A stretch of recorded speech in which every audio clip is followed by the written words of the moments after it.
Olá, aqui é a doutora Camila Vidal, médica especialista em reprodução humana do Ceferp. Seja bem-vindo ao podcast Papo de Tentante. Vamos ao episódio de hoje? Oi, pessoal, sejam bem-vindos ao Papo de Tentante. Hoje a gente vai falar um pouquinho sobre uma dúvida que eu acho que muita gente não pergunta, mas tem aquele medinho ali dentro de si, algumas dúvidas, mas fica com vergonha de falar, que é a gente falar um pouquinho sobre alguns aspectos legais nos tratamentos de reprodução assistida, né? É um assunto que às vezes gera alguns questionamentos, então nada mais importante do que a gente ter aqui uma conversa, né, com os nossos convidados, em especial o Dr. Robson. Muito obrigada pela participação. Deixar vocês à vontade para se apresentarem. Olá, meu nome é Robson Firmino, sou advogado. Há 18 anos trabalho nessa área do direito médico e da saúde. E também tenho o prazer, né, de assessorar o Ceferp. Tudo bem, meu nome é Marcelo Rufato, já passei aqui já algumas vezes. Agradeço mais uma vez o convite. E sou embriologista e um dos coordenadores da clínica. Quem conhece sua voz está acostumado a falar de embriãozinho, né? Pois é, falar de direito, vamos ver. Não é? Falar um pouquinho também. E eu acho interessante, né, a gente falar, porque querendo ou não, hoje parece que um pouco menos, mas a fertilização, principalmente, ainda vem de muito tabu, né? Tem muita discussão, muita coisa. Até recentemente saiu aquele filme Joy, não sei se vocês já assistiram, que é sobre a história, né, da fertilização. E eu achei muito interessante que eles retrataram o preconceito que a menina sofreu, né, por ela estar trabalhando com isso, a questão de religião, questões éticas e tudo mais. Então, acaba que o assunto meio que se mistura um pouquinho, né? Então, assim, quem que regulamenta tudo isso? Como é que funciona para a gente controlar para que isso ocorra de uma forma segura, transparente e ética, né? Então, uma das primeiras perguntas, até que eu queria deixar já para vocês, para a gente conversar, existe no Brasil lei especificamente sobre reprodução humana? Como você falou, os temas se misturam. Então, nós temos a bioética, temos a ética, e não temos uma lei específica sobre a reprodução humana. Nós temos a resolução do Conselho Federal de Medicina, né, que é a 2320, que regulamenta, né, e até propõe várias condutas médicas na questão ética, né? Não é nem na questão legal, mas na questão ética de como vai ser o procedimento até se gerar e até a mãe ter o bebê. Mas uma lei, até hoje, infelizmente, nós não temos uma regulamentação vinda do Congresso Nacional. É tudo muito recente, né? Sim. Eu não sei exatamente quando foi a primeira resolução da Anvisa para a reprodução assistida, mas eu lembro, isso em 2005, que a gente não tinha ainda. Se eu não me engano, foi 2012, eu não lembro exatamente a data, mas a gente meio que caminhava às cegas. Eu acho que isso é importante colocar, que quando a gente tem uma normativa, todo mundo tem que caminhar sobre os mesmos critérios, e isso é muito bom para todos, né, para o paciente e para a gente também. Eu lembro de uma questão específica que era de ter ou não ter pia dentro do laboratório. A gente ouvia de um que tinha que botar pia, aí vinha outro fiscal e falava, não, tem que tirar a pia. Sim. E a gente não usava a pia. Então, assim, para mim não fazia sentido ter uma pia, realmente é uma fonte de contaminação dentro do laboratório em si. Mas aí um tinha que mandar pôr, porque tinha que lavar a mão naquela pia. Era obrigatório. Só que não tinha uma regulamentação. Aí depois veio e a gente passou a ter esse conhecimento. Falar, não, peraí, então agora vai todo mundo trabalhar sobre esses critérios. Então, isso que eu vejo que é um dos grandes benefícios da gente ter, mas é muito recente, né? Que é o que a gente está discutindo aqui. Então, ainda está em construção. No entanto, que a gente teve várias resoluções que vieram dessa primeira, né? Sim. Com outras normas, trazendo novidades. A última que a gente teve falou muito sobre controle de qualidade, que é muito bom, porque é um caminho que a gente na clínica, né, trabalha fortemente o controle de qualidade pela nossa acreditação internacional. E essa resolução, ela veio chamar muito disso, né? Essa responsabilidade dos critérios de controle de qualidade. Então, eu vejo que é uma evolução, né? Que é recente ainda, né? A gente está falando aí de 20 anos das primeiras resoluções e que está caminhando. Acho que tem um bom chão ainda pela frente. Tem até a Lei 9.263, que regulamenta o planejamento familiar, mas ela não traz esse tema específico, né? De fertilização. Mas começa, né, a trabalhar esse assunto. E como o direito, ele demora muito, né? Eu falei assim, para nós, 50 anos é recente. Então, imagina um tema agora de 15, 20 anos. Para a gente, igual, por exemplo, no nosso Código Civil, que está vigente, que ele vai ser reformado, nós temos apenas um inciso que trata sobre reprodução, que ele é o inciso 5 do artigo 1597, que ele só diz assim, presume-se concebidos na constância do casamento os filhos, havidos por inseminação artificial heteróloga, desde que tenha prévia autorização do marido. Só isso. Mais nada. Então, assim, para o direito é muito novo. E como a ciência ela evolui muito rápido e o direito é muito lento, então, assim, a gente tem um vácuo, né? A gente tem para regulamentar tudo. Então, aí cabe mesmo ao conselho, pelo menos, tentar regulamentar essa questão ética e bioética para não ter várias, né, incongruências nesse tempo. O que a gente vê muito é isso, né? A gente avança como ciência e, de repente, vem o direito e analisa. Fala, não, será que a gente pode, deve caminhar por esse caminho ou não? É igual o Supremo, quando ele foi julgar em maio de 2011, a repercussão que teve, né? Foi questões religiosas, questões éticas, bioéticas, e foi aquele tumulto todo na mídia até ter uma decisão. Mas isso já era para ter tido há muito tempo. Então, assim, até uma lei sair e ela chegar no Supremo, vai muitos anos. Isso a ciência já evoluiu, assim, gigantescamente, né? Ainda mais agora. E até o entendimento sobre algumas regras, algumas leis que já existem e que a gente passa a discutir, olhar diferente, né? Então, uma delas, não sei se você consegue ajudar aqui, eu vou fazer uma pergunta, na verdade, em relação, você falou do planejamento familiar. Então, teoricamente, os planos de saúde têm que atender a saúde, né? Então, a infertilidade é uma doença. Então, como é que isso é entendido, né, hoje? Porque, teoricamente, se infertilidade é uma doença, o plano de saúde deveria cobrir. E o próprio Estado também deveria cuidar disso. Mas não é o que a gente vê acontecer, né? Então, tem até um inciso no artigo 13 ou 14, não vou lembrar agora, da Lei 9656, que regulamenta os planos de saúde, que tem lá, que é para cobertura e inseminação artificial. Mas, depois de vários debates, o Superior Tribunal de Justiça entendeu que os planos de saúde não são obrigados a cobrir a fertilização. Então, tem decisões, ainda não é um repetitivo, então, mas já chegou na nossa instância maior, né, em relação a leis infraconstitucionais, que os planos não são obrigados. Mas ainda cabe muita discussão sobre o tema. Pois é. Porque é isso, é uma inconsistência, né? Se tem que cuidar da doença, e se infertilidade é uma doença, por que a gente não tem esse auxílio, né? E é tudo no particular hoje. Tudo no particular. Mas ainda, né, falando dessa questão de inconsistências e polêmicas e tudo mais, tem outra coisa que eu queria perguntar para vocês, que assim, como é que vocês veem hoje a tendência mundial nessa questão da regulamentação desses procedimentos? Porque hoje em dia, vira e mexe, a reprodução é surpreendida com um projeto de lei, né? Porque agora a gente tem que falar do direito dos embriões, então não pode formar embrião. Tem projeto de lei para casais homoafetivos que vai impactar no tratamento.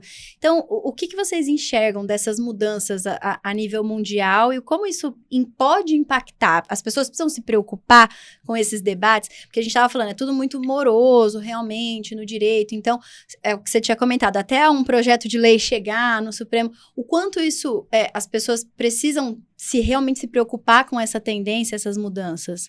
Então, só para você ter uma ideia, a resolução vigente do Conselho de Medicina agora é a 2320 de 2022. Ela não prevê que para o descarte de embrião precise de autorização judicial. A de 2021, que é um ano antes, ela exigia, né, autorização judicial. Então, e em um ano, o Conselho ele já fez 2 resoluções. E o Judiciário nenhuma, o Executivo nenhuma, o Congresso nenhuma. São só projetos, e nunca vai para frente. Então, assim, eu penso que vai demorar muito para a gente ter uma lei que regulamenta a fertilização no Brasil. Né? E no mundo, cada país tem as suas normas. Inclusive, tem até vários artistas ou pessoas que têm mais de poder aquisitivo que eles vão para outro país, fazem a fertilização e tá tudo. E que vai contra as nossas normativas. Né? Lá é mais fácil e aqui é mais rigoroso. Então, assim, a nível mundial, eu acho que a gente nunca vai chegar num consenso. Sim, né? Mas no Brasil, eu acho que caminha, assim, a parte de tartaruga. Uhum. Então, eu acho que cabe ao conselho mesmo fiscalizar e editar essas normas. As sociedades têm se unido, né, para tentar reunir um consenso sobre alguns aspectos, como a própria embriologia se reuniu, né, a Pronúcleo, que é a Associação de Embriologistas do Brasil, eles se uniram para montar um livro de ética, uns anos atrás, uns 2, 3 anos atrás. Então, vamos tentar entender como é que é a ética dentro da categoria, o que a gente pode, até onde a gente vai ou não. Mas caminha devagar. E eu acho que é porque a gente ainda precisa sedimentar muito do que acontece, né? Tudo muito novo. Você vê a diferença de um ano, pode descartar sem autorização ou com autorização. A mudança dos 8 lá, de injetar só 8 óvulos para exatamente. formar no máximo 8 embriões, né? E depois voltar atrás. Então, até dentro dos órgãos que se manifestam, ainda tem várias linhas, né? Várias eu só não traria a palavra preocupação para o paciente. Sim. Acho que a questão não é preocupação, mas é consciência de que pode ter alguma alteração ao longo do caminho. Como a gente sabe que o paciente ele demora muito, às vezes anos, né, até conseguir o resultado positivo, às vezes no meio do processo alguma coisa pode acontecer e que está além do nosso alcance, né, porque a gente tem que seguir o que vem na resolução, a gente fica sempre aguardando a próxima revisão e a gente vai, né, estuda, participa, tem os webinários, né, no caso das resoluções da Anvisa, que a gente participa, que a gente vai entender o que eles estão requisitando, o que a gente precisa fazer para se adequar, e aí a gente repassa para o paciente. Igual você comentou, a Anvisa. Essa última resolução deles, a 771 de 2022, eles trouxeram, o foco foi segurança e qualidade. Sim. Né? É o que o CFEP preza também. Então, assim, a cada modificação, o que a gente vê é a maior segurança para o paciente. Então, nesse sentido, eu acho que ele pode ficar despreocupado. Né? Com certeza, né? Muito... Que os avanços são muito mais para proteger do que qualquer o coisa, paciente, né? com certeza. Ele protege o paciente e exige mais das clínicas e dos centros de fertilização. Você vê o Brasil como um país conservador na questão dessa avaliação de até onde a gente vai na reprodução assistida? Porque eu penso que sim, né? Você pensa que sim? Eu penso que sim. Eu penso que a gente tem, até em relação à doação, por exemplo, de gametas, né? Que lá fora você tem como ter acesso à identidade do doador. Aqui a gente, não sei, tenho a impressão que sim. Como é que é? Eu também penso que é muito conservador o Brasil. É que eu não sei se eu pego tanto, porque assim, tem lugares que nem aceitam, né, fazer o tratamento com óvulo doado, tem lugar que não, tem país que não autoriza análise genética, então eu vejo a gente mais intermediário, assim, realmente é conservador nessa questão, né, mas só o fato da gente poder fazer tratamento com gameta doado, agora pode até receber da família, né, coisa que até pouco tempo não podia, né, a gente pode fazer útero de substituição, tem muitos países que não fazem, aí entra no meio termo, porque assim, pode, mas tem que ser da família, parente até 4º grau, ter filho vivo, se não for assim, o conselho tem que autorizar e demora. Então, é um meio termo ali entre o conservador e o não, né? Enquanto em outros lugares existe barriga de aluguel mesmo, né? Pois é. Então, tem pessoas que saem do Brasil, como o senhor mesmo estava comentando, né? Que saem do Brasil justamente para fazer tratamento fora, porque podem fazer com barriga de aluguel, né? Por exemplo. Você vê esses dias, não sei se vocês viram, que saiu um celeiro de óvulos, de doadoras de óvulos. Não. Depois eu preciso olhar direito a notícia que eu vi en passant, mas que era uma situação como essa, de que eles estavam pegando doadoras, prometendo trabalho, prometendo emprego para elas, porque lá pode se remunerar. Então, nesse caso, como eu falei, né, o Brasil ele acaba protegendo, né? Isso é bom, o fato de ser mais conservador nesse sentido. Então, aqui não pode se remunerar a doadora. E em outros países, sim. Então, estava se dando, só que estava explorando essas mulheres para serem doadoras. Então, estava fazendo vários ciclos sucessivos, a condições ali que não protegiam a mulher. É que o limite entre o que é conservador e o que é ser um comportamento ético é muito delicado ali, né?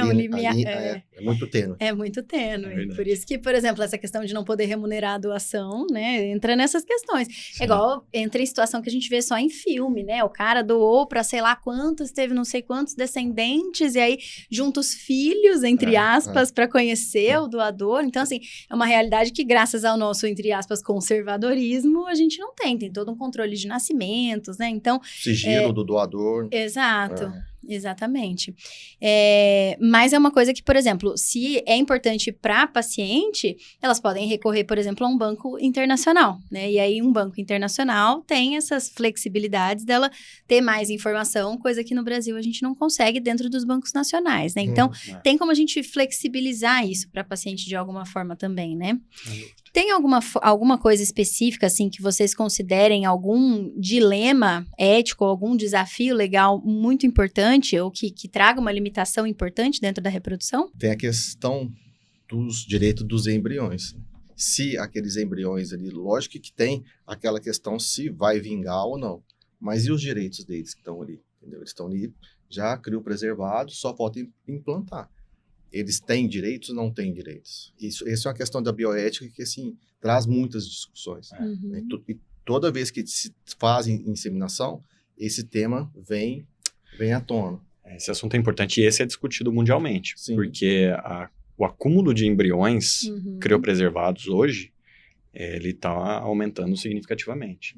A gente vê na própria clínica. A gente dimensionou uma sala para armazenar os botijões, a gente agora já está tentando passar por um processo de avaliação para redimensionar essa sala para poder atender uma demanda futura de congelamento de embriões, de gametas, mas especialmente dos embriões que a gente está tratando aqui.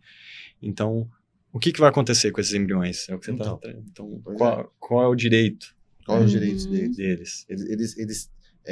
Eles podem ser descartados, né? Ou eles têm direitos legais em relação à herança, né, dos familiares. Porque para quem está assistindo, às vezes parece absurdo falar de abandono de embriões, né? Sim. Porque são pessoas que muitas vezes estão tentando, que é um papo de tentante, são pessoas que estão buscando a gravidez. Mas existe. Então, tem muita gente que passa pelo processo, que engravida, mas que os embriões ficam para trás. E a gente perde contato, né? Exatamente. Não tem mais o que fazer, né? Além de manter armazenado aqueles embriões, né? Mas como funciona, né? Vai se estabelecer o que estava lá no termo de consentimento, de quando os embriões foram abandonados, né? E já tem embriões no mundo, não no Brasil, que eu tenha conhecimento, mas que eles já estão montando laboratórios para armazenar esses embriões que não vão ser mais utilizados. Então, são laboratórios terceirizados para só manter esse material, esse embrião aí congelado. Assim... Por isso que eu falo, esse tema, ele envolve tanto questões legais, éticas, bioéticas, então, assim, ele caminha de uma certa forma mais rápido, mas a hora que você começa a entrar nessas questões, ele dá uma barrada. Sim. Né? Porque, assim, são questões muito delicadas. Né? Então...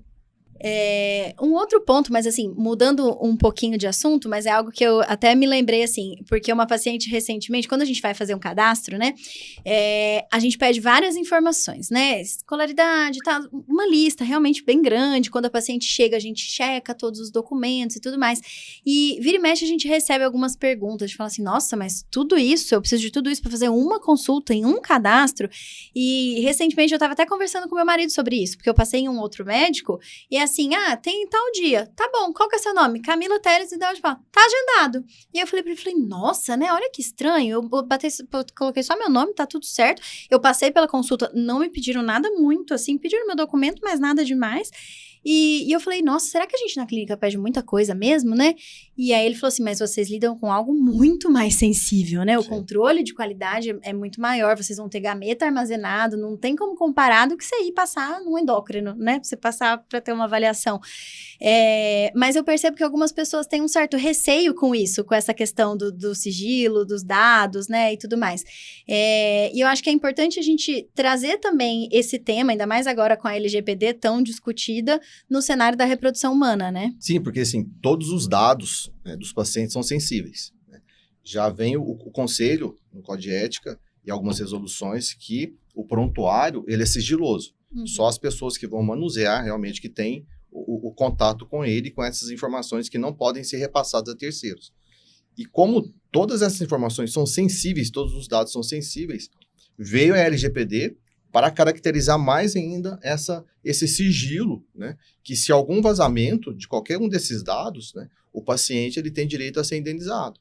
E a clínica ela pode ser multada, né, pela agência por causa desse vazamento. Então é muito sério isso. Porque assim, os dados ali, o paciente ele vai abrir todas as informações para a clínica, né? Então assim, não é dados, você, eu tomo um remédio, não, ele vai levar ou mais informações, questões mais íntimas deles. Então, o grau de segurança tem que ser muito maior.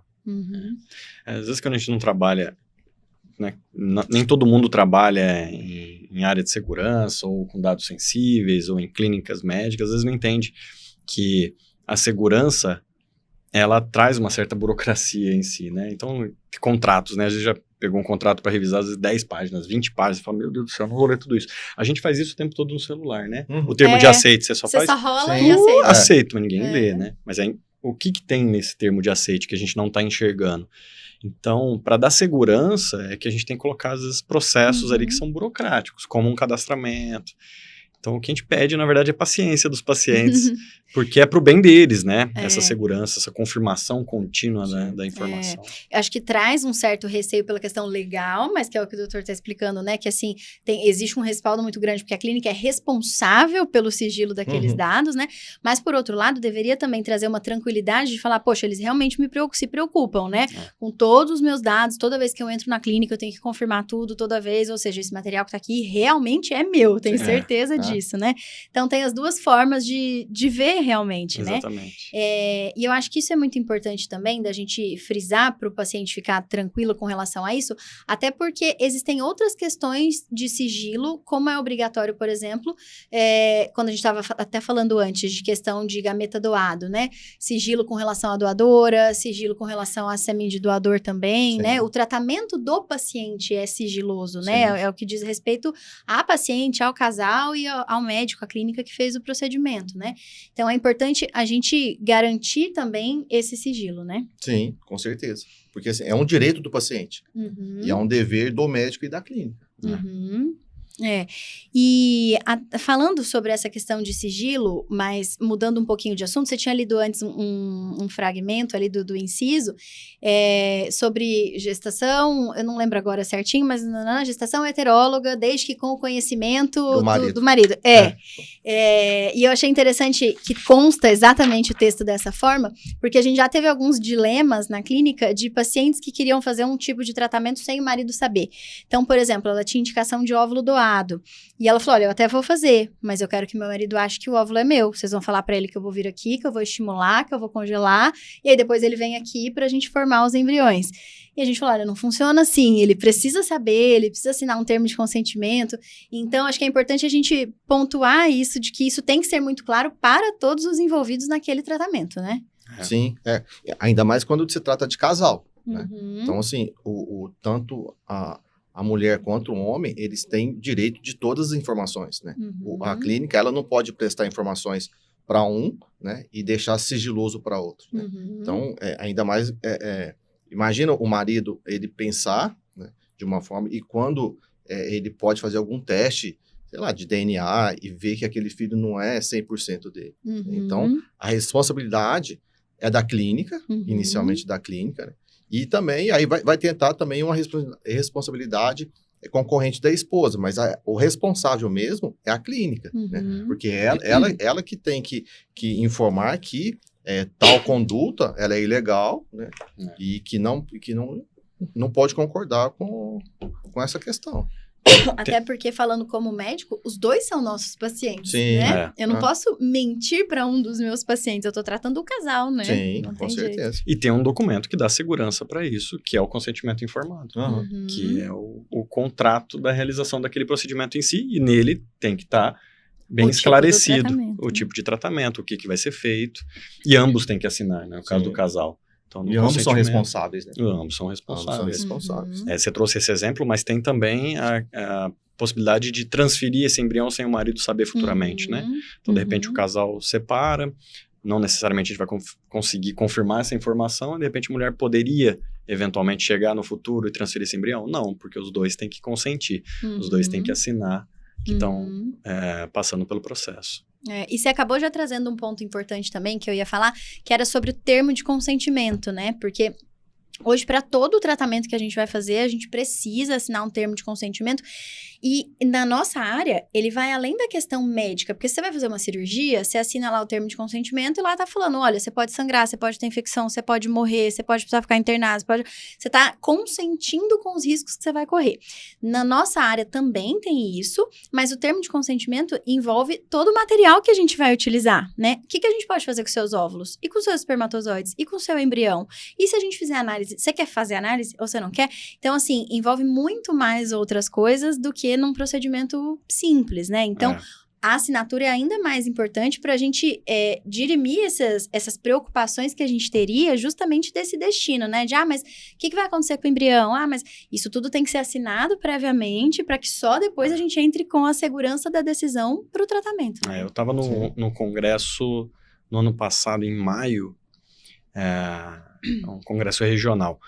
E um embriologista que estava lá entrou em contato comigo pedindo para ver se a gente poderia ajudar uma mulher, uma paciente que tinha perdido o marido, para fazer uma fertilização pós-mortem. Uhum. Então era para pegar o material dele, e ele estava guardando no IML para poder pegar o material, então assim, ali a gente começou a se movimentar. Acho que a gente até se falou na época que eu te liguei para tentar saber como que a gente poderia proceder. Acabou que não avançou porque não tinha nenhuma documentação prévia, não tinha autorização de que ele autorizaria, ninguém. né? Exatamente, e acabou que não avançou. Então, é muito importante a gente ter tudo documentado, porque não só nesse caso do pós-mortem, a gente também, a decisão do que fazer caso eu venha, por exemplo, eu sou o marido, e eu venho a falecer amanhã, dá continuidade ao tratamento ou não, esse embrião pode ser transferido ou não, qual que é a minha escolha? Então ele acaba colocando ali o que ele gostaria que fizesse, né, na ausência dele. E a resolução é clara, é a última cláusula aqui. É permitida a reprodução assistida pós-morte, desde que haja autorização específica para o uso do material biológico criopreservado em vida, de acordo com a legislação vigente. Então, assim, precisa ter uma autorização. Nesse caso não tinha. Não tinha autorização.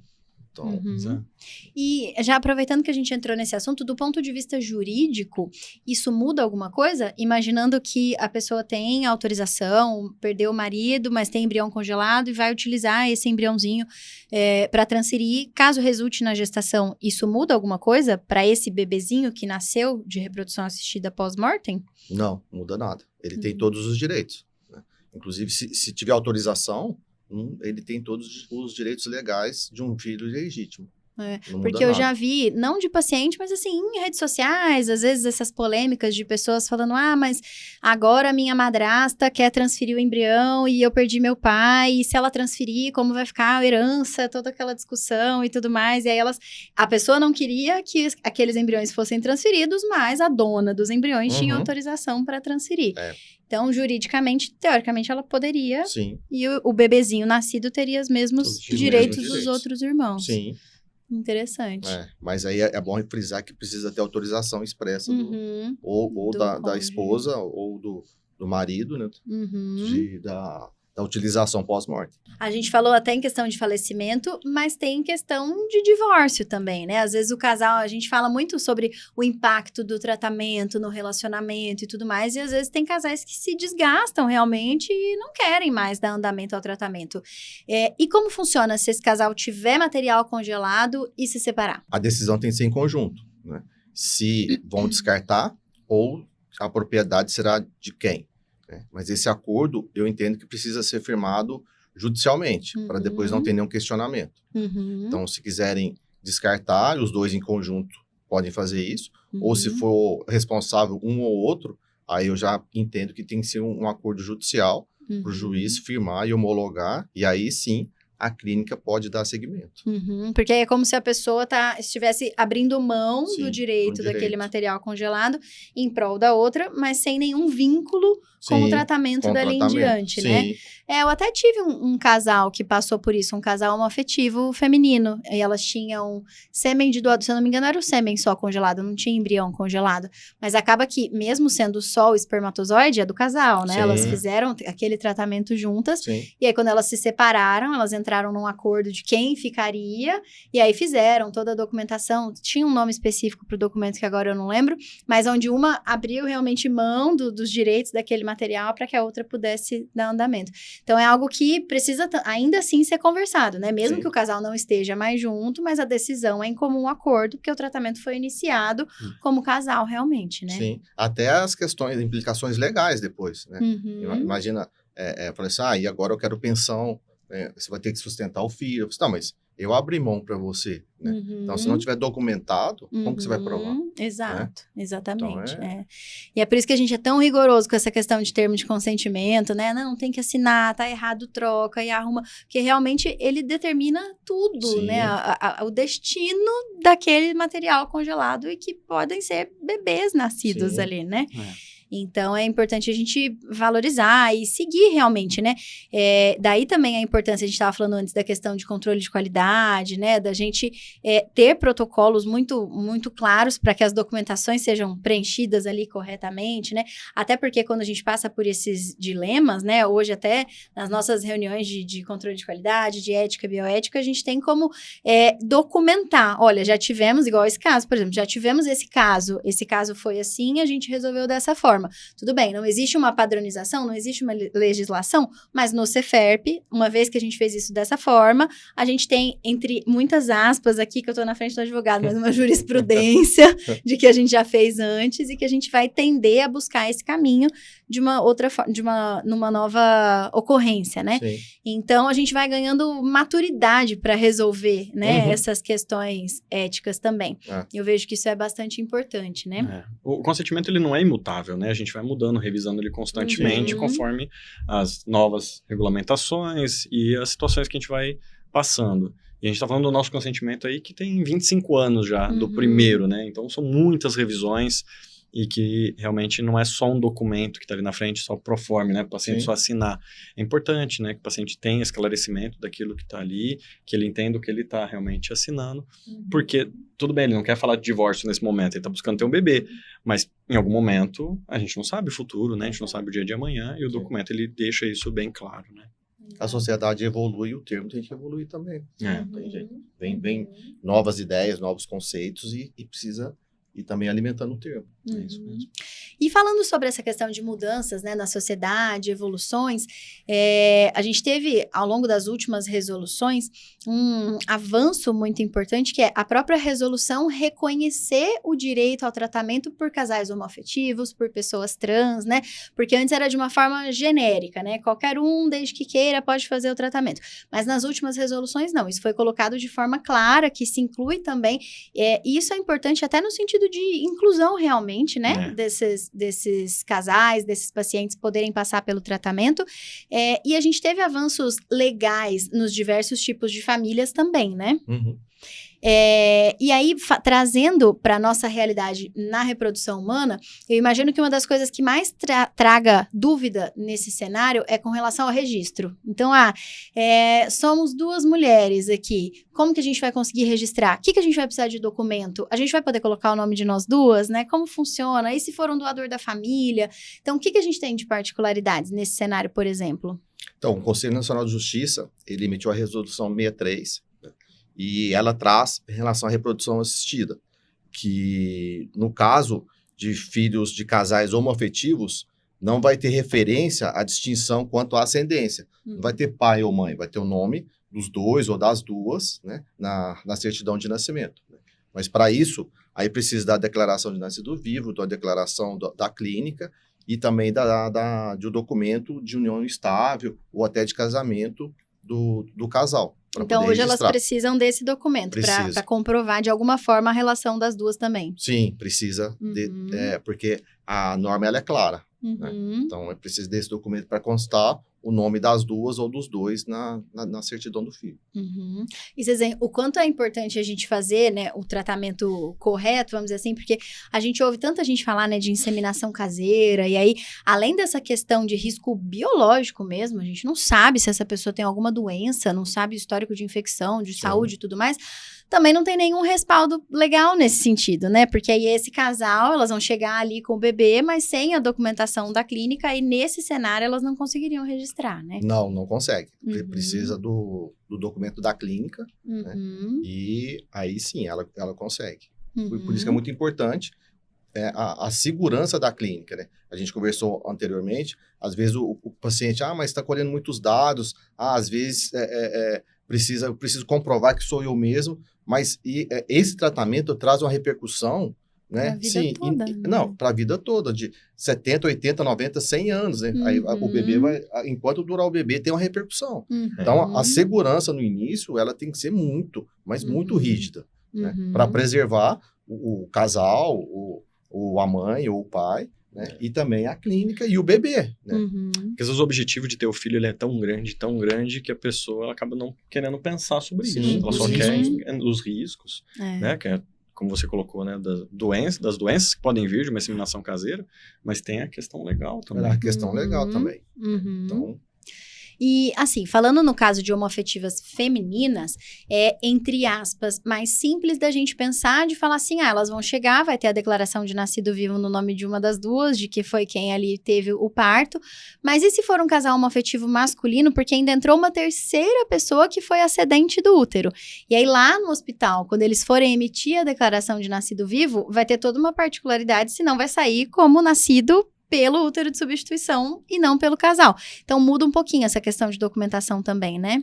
Muda porque a partir do momento, do momento da sessão, né, já tem um termo de compromisso, né, onde que o paciente ele vai assumir a filiação, né, e a cedente ela já vai ter o conhecimento de que aquele filho não será seu, não será registrado no seu nome. Né. E também tem um outro documento que o paciente ele vai assumir a responsabilidade de custear todo o tratamento, inclusive com médico, psicólogo ou qualquer outra intercorrência que tiver com a cedente do útero. Né? Então, e aí com essa documentação, né, aí sim, e com a declaração de nascido vivo e com a declaração da clínica, aí sim eles conseguem registrar.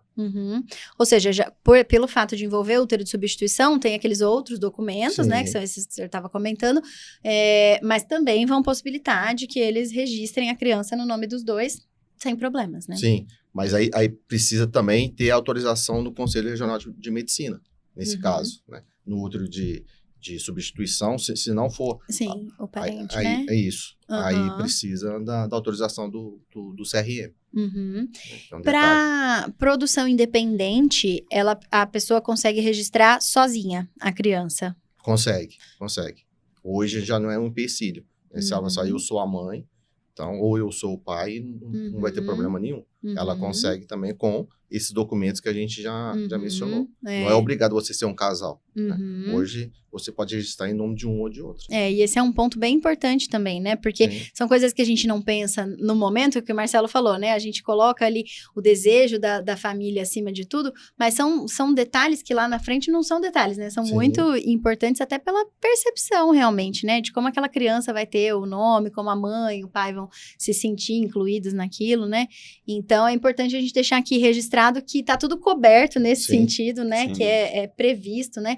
Que o registro aconteça desde que a gente tenha feito, né? De que os pacientes tenham seguido todas as recomendações, feito tudo certinho, que é possível que esse registro aconteça sem nenhum problema, né? Sim, dando segurança ao tratamento e, ao final, ao registro da criança. E com relação à questão de dilemas éticos, não sei se tem muito para a gente falar diretamente na parte do direito, mas a gente até estava falando um pouquinho, comparando o Brasil a outros países, falando o que pode aqui, o que pode fora e tudo mais, e a gente entra no ponto da análise genética, e dentro da análise genética existe uma discussão ética muito grande, né, sobre até que ponto a gente tem, vamos dizer assim, o direito de ter aquela informação, o quanto a gente vai decidir por descartar ou não aquele embrião, por transferir ou não aquele embrião, tanto que assim, descarte de embrião aneuploide também é algo que gera uma certa discussão, né, mas e aí, pode descartar? Porque até pouco tempo poderia descartar até mosaico, aí agora a gente já tá falando que a gente talvez transfira embrião mosaico baixo grau, então assim, é um ponto sensível ainda, mas que, pelo menos no meu ponto de vista, ainda tem um limbo muito grande, né, que a gente ainda não tem um consenso, uma padronização, né? Sim, mas aí o que eu aconselho? Para a segurança da clínica, faço a consulta no Conselho Regional de Medicina. Pelo menos a clínica e o paciente também vão estar seguros, né? De que aquela conduta, pelo menos naquele momento, é a correta. Se ela vai mudar depois, aí já é outra questão, mas pelo menos aquele procedimento está sendo feito de acordo com as normas éticas até do Conselho. A gente falou no comecinho que a reprodução assistida é recente, a análise genética é mais recente ainda. E a gente consegue olhar na luz do conhecimento atual, a gente consegue ver a decisão, nossa, ela é pautada no que a gente tem de conhecimento hoje. Amanhã pode ser que a gente tenha outro entendimento, mas não tem muito o que fazer, as decisões elas são essas, né? Então a gente segue o que a gente tem de diretriz hoje, seguindo as normas, fazendo tudo da forma mais correta possível, esclarecendo ao máximo, né? Seguindo a literatura científica, para a gente tomar essas decisões do que fazer em relação a esses embriões. E até no CEFERP tem um comitê de ética, né? Que vocês também discutem essas questões, né? E aí dali vocês podem levar para o conselho ou ali vocês também resolvem, porque vocês também são competentes. Eu lembro de um congresso há muito tempo atrás, deve fazer uns 10 anos, que foi falado sobre o que fazer com os embriões realmente aneuploides, os embriões analisados geneticamente. Então estava no comecinho da discussão. E aí o embriologista, que é responsável, gestor de uma das clínicas, ele comentou sobre os embriões com síndrome de Down. Falou, o que fazer numa situação como essa? Vai descartar um embrião com síndrome de Down? Não vai descartar? Ele falou assim, eu não descarto. E minha recomendação é que não se faça também. Então, são discussões sensíveis que a gente tem realmente. Que são importantes a gente tratar. Com certeza. E ainda dentro desses grandes dilemas, um que eu acho que é um pouco menos hoje em dia, mas que é um pouco ainda, é com relação a gametas doados, né? Então, assim, ainda é muito mais tabu do que dilema hoje em dia, eu vejo. Mas existe alguma particularidade? Eu imagino não, eu sei que não, mas assim, só pra gente deixar claro para todo mundo também. Existe alguma particularidade com relação à filiação? Eu fiz tratamento, precisei usar sêmen de doador por algum motivo, não foi o sêmen do meu parceiro. Isso muda alguma coisa para registro, para os direitos do nosso filho, do nosso bebê? Não muda nada. Ele vai ser um filho, como se o casal já tiver outro, vão ser irmãos e os direitos vão ser os mesmos. Isso é bastante importante da gente falar para a pessoa ficar tranquila também, né? Para passar pelo tratamento. E falando em casais homoafetivos, existe a questão de gestação compartilhada, né? Então, onde uma pode fornecer os óvulos e a outra pode passar pela gestação. Existe alguma, entre aspas, ali, prioridade na questão de filiação? Por exemplo, eu sou casada, eu forneci os óvulos, a gente engravidou, mas a gente se separou. Eu tenho um direito maior pelo fato de ter o meu material biológico ali, enquanto a outra, entre aspas, só gestou a criança? Não, porque se é um casal, onde os direitos são iguais. E os deveres também. Exatamente. Né? Os direitos e deveres são iguais. Exato. É igual se já tiver nascido e separou depois, né? Os direitos e deveres continuam os mesmos. Não tem como, eu tenho mais direito que vocês. Nessa questão não existe. São pontos que eu acho importante a gente deixar claro, porque às vezes as pessoas vão para o tratamento, mas elas têm dúvida, têm medo, não sabe para quem perguntar, vai no médico, fala, mas isso não é médico, não vou perguntar pro médico. Aí fica com aquela pulguinha atrás da orelha, vai olhar na internet, não acha a resposta, né, e acaba ficando com medo. Às vezes não sente nem o direito de ter a dúvida, né? Será que eu deveria ter essa dúvida? Será que é justo? E às vezes não querem perguntar isso naquele momento, né? Se eu tô aqui, vou perguntar na frente da minha esposa, né? Na frente do meu marido, alguma coisa, né? Então é bom pra gente deixar todo mundo mais tranquilo, né? O tratamento já envolve tanta expectativa, tem tanta preocupação, que pelo menos esse caminho a gente já sabe que tá mais tranquilo, né? Tranquilo. Bom, acho que basicamente o que a gente tinha separado para conversar seriam esses pontos, né, mais importantes. Talvez surjam várias outras dúvidas aí. Se você, inclusive, que está ouvindo a gente, tiver alguma outra dúvida, manda pra gente no direct, nos comentários, onde for. A gente faz outro episódio. Tenho certeza que o Dr. Robson volta. Com certeza. Queria agradecer muito a disponibilidade e a presença de vocês e deixar um espaço aqui final para vocês deixarem uma mensagem final para quem está escutando a gente hoje. A reprodução assistida, ela traz muita segurança, né? Porque assim, ela é muito bem fiscalizada, tanto pelo Conselho quanto pela Anvisa, né? As clínicas, elas têm que cumprir, né? Senão elas sofrem penas severas até fechamento. E o CEFERP, como eu já trabalho lá tem muitos anos, né, com vocês, eu posso afirmar que ali seguem todas as normativas e ali é muito tranquilo de realizar esse procedimento. Muito obrigada. Doutora Camila, obrigado pelo convite mais uma vez. Doutor Robson, pela presença, pelo suporte ao longo de todos esses anos. É importante considerar que o direito na área médica, ele é uma área, né, do direito específico, que você é especialista. É importante procurar pessoas que tenham conhecimento, profissionais, né, competentes, porque é uma área em constante evolução, né, evolução rápida e que requer muito estudo.